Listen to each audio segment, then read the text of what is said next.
Hello friends, आपका स्वागत है हमारे डेली ज्ञान बिंदु जीएस एकेडमी सीरीज जो चल रहा है। टेस्ट नंबर 6 है। टेस्ट नंबर 5 तक वीडियो अपलोड हो चुका है। यदि आप नहीं देखे हैं और कॉम्पिटिटिव एग्ज़ाम की तैयारी कर रहे हैं तो आप बहुत बड़ी भूल कर रहे हैं। जाके प्लेलिस्ट में अभी के अभी देखिए और वीडियो को लाइक कर दे, अपने दोस्तों के बीच शेयर करें। और चैनल पर नए हैं तो चैनल को जीके और जीएस की प्रिपरेशन के लिए हमारे चैनल को अभी तुरंत सब्सक्राइब कर ले। ये वीडियो डेली 6 बजे आपको मिल जाता है, ठीक है। ये टेस्ट नंबर 6 है, ठीक है। चलिए आगे पहला क्वेश्चन देखते हैं। ये जो क्वेश्चन है आपको इकोनॉमिक्स से रिलेटेड है, ठीक है। इकोनॉमिक्स और करेंट अफेयर से है। अगला है, किसी भी अर्थव्यवस्था में समग्र मांग का मात्रा बराबर होगी। तो राइट आंसर होगा समग्र व्यय का। क्या हो जाएगा? समग्र व्यय का राइट आंसर हो जाएगा आपको। अगले नेक्स्ट है, निम्नलिखित में कौन सा एक पूंजीवादी अर्थव्यवस्था के लक्षण नहीं है, ठीक है। पूंजीवादी अर्थव्यवस्था के लक्षण नहीं पूछ रहा है, कौन सा है? तो देखिए, पहला अहस्तक्षेप नीति का अनुसरण। दूसरा है वस्तु एवं सेवाओं का उत्पादन तथा वितरण बाजार के शक्ति के अधीन। तीसरा है आर्थिक निर्णय लेने के सामाजिक कल्याण को सर्वोपरि रखना। राज्य या सरकार का न्यूनतम हस्तक्षेप। इसमें देखिए, जो आपको है आर्थिक निर्णय लेने में सामाजिक कल्याण को सर्वोपरि रखना, ये आपको अर्थव्यवस्था का लक्षण नहीं है। तो ऑप्शन नंबर सी आपको राइट हो जाएगा। पूंजीवादी अर्थव्यवस्था में सामाजिक कल्याण को सर्वोपरि नहीं रखा जाता है, व्यक्तिगत लाभ को प्राथमिकता दिया जाता है, ठीक है। तो यहाँ से राइट आंसर आपका ऑप्शन नंबर सी हो जाएगा। अगला क्वेश्चन देखिए, यहाँ का राज्य सरकार का न्यूनतम हस्तक्षेप बिल्कुल सही है। इसमें खुद का प्रॉफिट देखा जाता है, ठीक है। तो इससे आर्थिक सामाजिक कल्याण के लिए ये नहीं होगा। नेक्स्ट क्वेश्चन है आपको, भारत में आधुनिक अर्थशास्त्र के जन्मदाता किसे माना जाता है? तो आधुनिक अर्थशास्त्र की बात कर रहा है तो राइट आंसर यहाँ से क्या हो जाएगा? एमजी रनाडे, ठीक है। एमजी रनाडे का फुल फॉर्म है महागोविंद रनाडे को भारत में आधुनिक अर्थशास्त्र के जन्मदाता के नाम से जाना जाता है। और ऐसे अर्थशास्त्र के पिता कहा जाए तो एडम स्मिथ को कहा जाता है। किसे कहा जाता है? एडम स्मिथ को, ठीक है। चलिए बढ़ते हैं अगले क्वेश्चन की तरफ। बाजार कीमत पर शुद्ध घरेलू उत्पाद एनडीपी मार्केट प्राइस का मूल्यांकन कैसे किया जाता है? एमपी का मतलब होता है मार्केट प्राइस। तो ऑप्शन नंबर बी राइट हो जाएगा। जीडीपी मार्केट प्राइस माइनस मूल्य ह्रास हो जाएगा, ठीक है। जीडीपी क्या हो जाएगा? मार्केट प्राइस माइनस मूल्य ह्रास। अगला क्वेश्चन है आपको, राष्ट्रीय राजमार्ग एनएच निर्माण का बढ़ावा देने हेतु भारत सरकार ने पीपी मॉडल के तहत वर्ष 2016 में टीओटी मॉडल की शुरुआत की। इस संबंध में निम्न में कौन सा एक सही नहीं है? सही नहीं की बात करा, पीपी मॉडल के तहत 2016 में टीओटी मॉडल की शुरुआत की थी। तो पहला आपको हो जाएगा, टीओटी मॉडल के तहत कोई भी सरकार द्वारा फंडेड प्रोजेक्ट 2 वर्ष तक चालू रहने के बाद निजी क्षेत्र को नीलामी द्वारा दे दी जाएगी। दूसरा कर आपको, निजी क्षेत्र को नीलाम किया गया प्रोजेक्ट 30 वर्ष तक निजी क्षेत्र के पास रहेगा।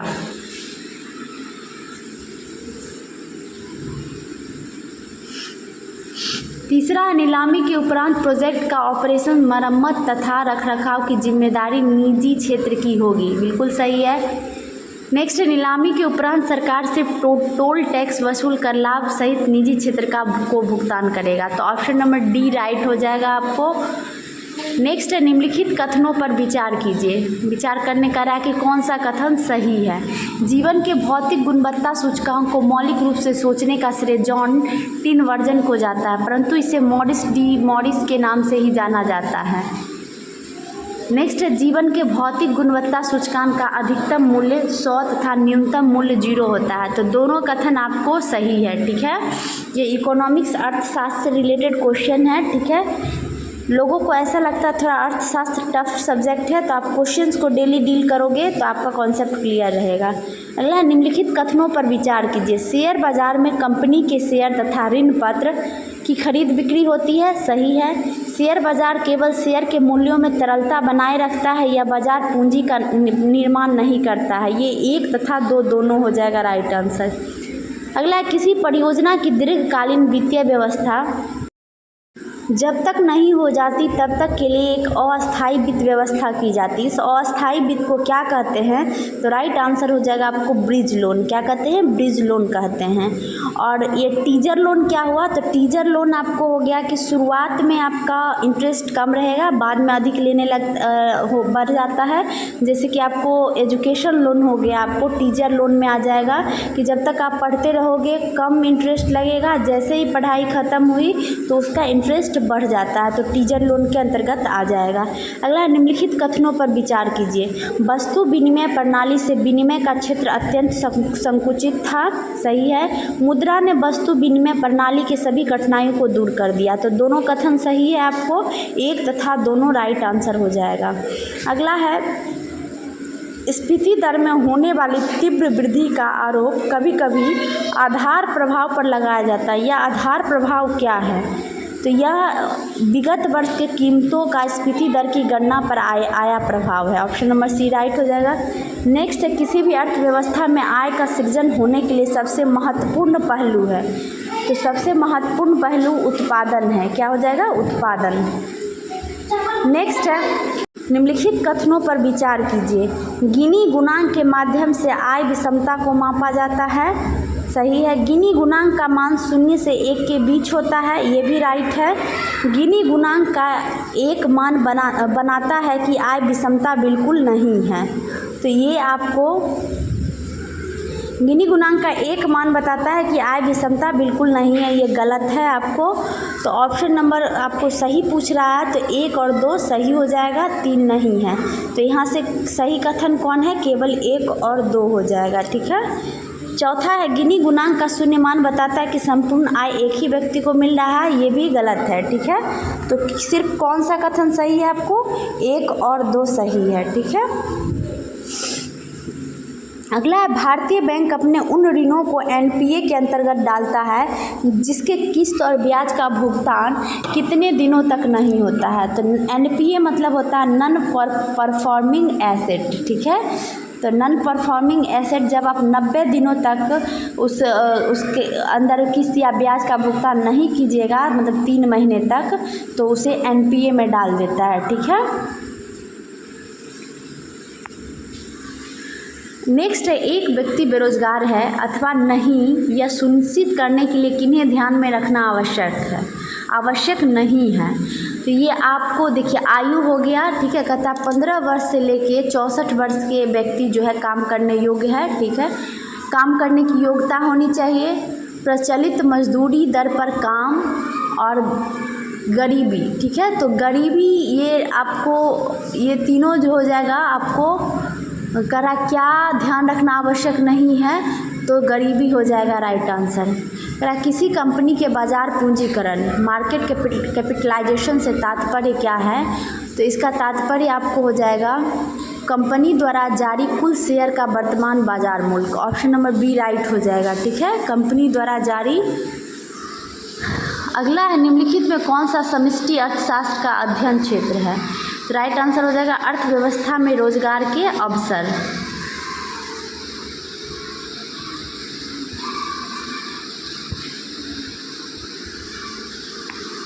वीडियो को ज़रूर लाइक कर दें, और खान सर का टेस्ट सीरीज़ भी अपलोड किया जा रहा है, तो उसे भी प्लेलिस्ट में जाके ज़रूर देखें। अगला, अर्थव्यवस्था में अतिरिक्त मांग उत्पन्न होने के निम्नलिखित में कौन से कारण हो सकते हैं? तो राइट आंसर हो जाएगा आपको अतिरिक्त मांग उत्पन्न होने के कारण क्या हो जाएगा? तो मुद्रा की पूर्ति में वृद्धि, करों में कमी, सार्वजनिक व्यय में वृद्धि, तो इनमें से सभी राइट आंसर हो जाएगा। अगला है, एकाधिकारी प्रतियोगिता बाजार की विशेषताओं में निम्न में कौन सा एक शामिल नहीं है? शामिल नहीं है वस्तु विभेद, विक्रय लागत, क्रेताओं के पास अपूर्ण ज्ञान, व्यापार गुट। तो राइट आंसर आपको व्यापार गुट हो जाएगा। नेक्स्ट का, यदि किसी वस्तु या सेवा का मूल्य तथा उपभोक्ता को दी जाने वाली क्षतिपूर्ति की राशि 20 लाख रुपये तक है, तब उपभोक्ता इसकी शिकायत कहाँ दर्ज करा सकता है? तो 20 लाख तक है, तो ये आप जिला फॉर्म में करवा सकते हैं, ठीक है। तो ऑप्शन नंबर ए सही हो जाएगा, जिला फॉर्म। राज्य आयोग में आप करवा सकते हैं 20 लाख से ऊपर हो तब, ठीक है। और राष्ट्रीय आयोग में आप करवा सकते हो जब आपका शिकायत 1 करोड़ से ज़्यादा हो। नेक्स्ट है, निम्नलिखित में कौन सा एक आय के चक्रीय प्रवाह का क्षरण है? चक्रीय प्रवाह का क्षरण कर रहा है तो राइट आंसर यहाँ से हो जाएगा आपको परिवार की बचतें। ऑप्शन नंबर डी राइट हो जाएगा आपको परिवार की बचतें। नेक्स्ट है, निम्नलिखित में किस क्षेत्र का अर्थव्यवस्था के द्वितीयक क्षेत्र में रखा जाता है? द्वितीयक क्षेत्र में रखा जाता है तो विद्युत तथा जल आपूर्ति राइट आंसर हो जाएगा। ठीक है, द्वितीयक क्षेत्र में क्या हो जाएगा? विद्युत तथा जल आपूर्ति। पशुपालन को हम प्राथमिक क्षेत्र में रखते हैं। ठीक है, चलिए देखते हैं अगला क्वेश्चन। निम्नलिखित कथनों पर विचार कीजिए। अल्पकालीन सरकारी प्रतिभूति का ट्रेजरी बिल या टी बिल्स कहते हैं। अल्पकालीन सरकारी प्रतिभूति को हम टी बिल्स कहते हैं तो राइट है। दीर्घकालीन सरकारी प्रतिभूति को जी सेक्स कहते हैं तो ये आपको करा। इसमें से कौन सा कथन सही है? तो 1 तथा 2 दोनों सही हो जाएगा। नेक्स्ट है, 1991 में लागू की गई वैश्वीकरण रणनीति ने बिहार के किस उद्योग को प्रोत्साहित किया? तो ऑप्शन नंबर डी सही हो जाएगा पर्यटन। क्या हो जाएगा? पर्यटन। नेक्स्ट है, किन वस्तुओं की मांग वक्र बाएं से दाएं के नीचे की ऊपर नीचे से ऊपर की होता है?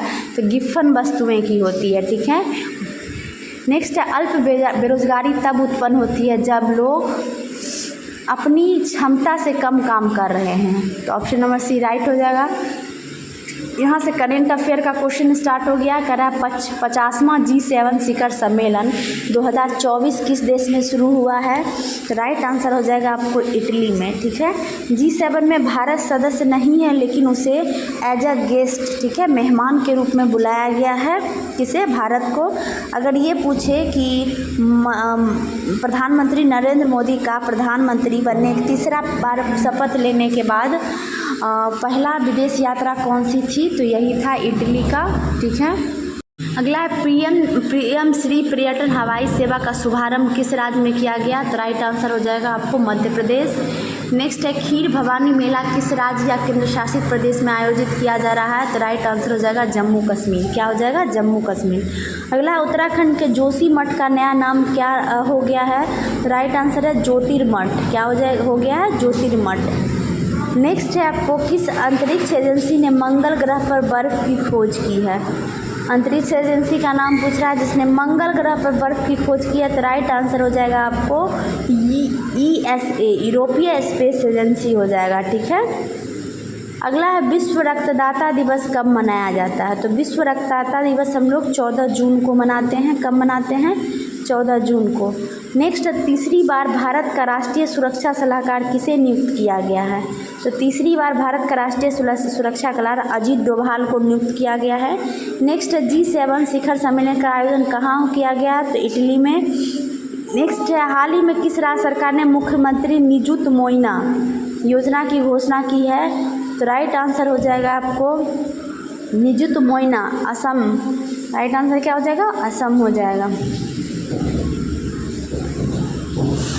चैनल पर अगर नए हैं तो चैनल को सब्सक्राइब करना ना भूलें।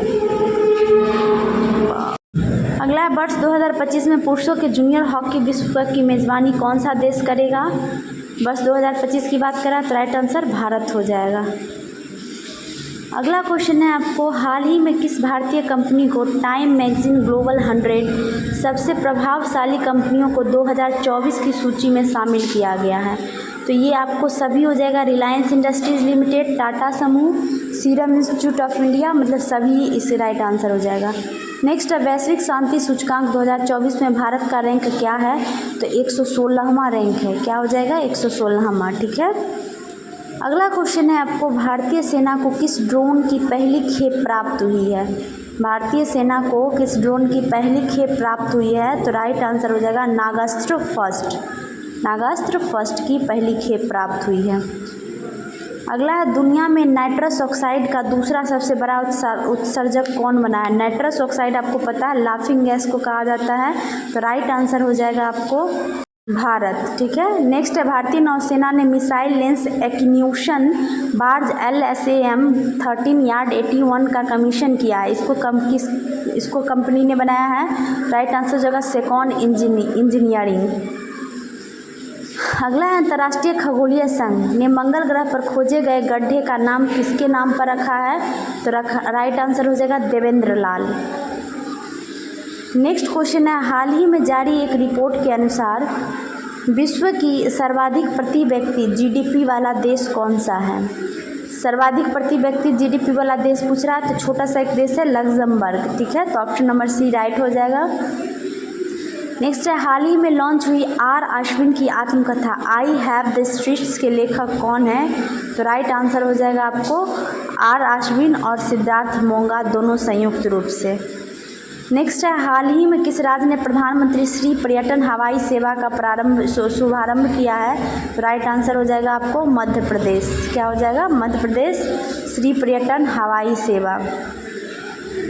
नेक्स्ट है, आपको हाल ही में मिली जानकारी के अनुसार मंगल ग्रह के गड्ढे के नाम रखे गए हैं। तो राइट आंसर हो जाएगा उत्तर प्रदेश और Bihar. Option number C right हो जाएगा आपको, उत्तर प्रदेश और बिहार के नाम पे रखे गए हैं। नेक्स्ट है, श्रील रामफोसा किस देश के राष्ट्रपति बने हैं? तो राइट आंसर हो जाएगा साउथ अफ्रीका, ठीक है। क्या हो जाएगा? South Africa. नेक्स्ट है, हिंदी भाषा का साहित्य अकादमी युवा पुरस्कार किसे प्रदान किया गया है? तो राइट आंसर हो जाएगा आपको गौरव पांडे।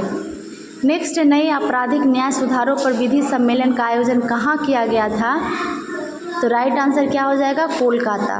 क्या हो जाएगा? कोलकाता। नेक्स्ट है, यूनेस्को के प्रिक्स पुरस्कार के लिए किस संग्रहालय को चुना गया है? तो राइट आंसर हो जाएगा स्मृति वन स्मारक। क्या हो जाएगा? स्मृति वन स्मारक। अगला है, आई हैव द स्ट्रीट्स अ कुट्टी क्रिकेटर स्टोरी किस क्रिकेटर की आत्मकथा है? तो राइट आंसर हो जाएगा आर अश्विन की, ठीक है। तो ये हम लोग 50 क्वेश्चंस का सीरीज़ देखे जो ज्ञान विद्युत जीएस एकेडमी का डेली टेस्ट सीरीज़ है। ये टेस्ट नंबर 6 है, टेस्ट नंबर 5 तक प्लेलिस्ट में अपलोड है। आप नहीं देखें तो उसे देखें। आज के लिए इतना ही। Thank you so much.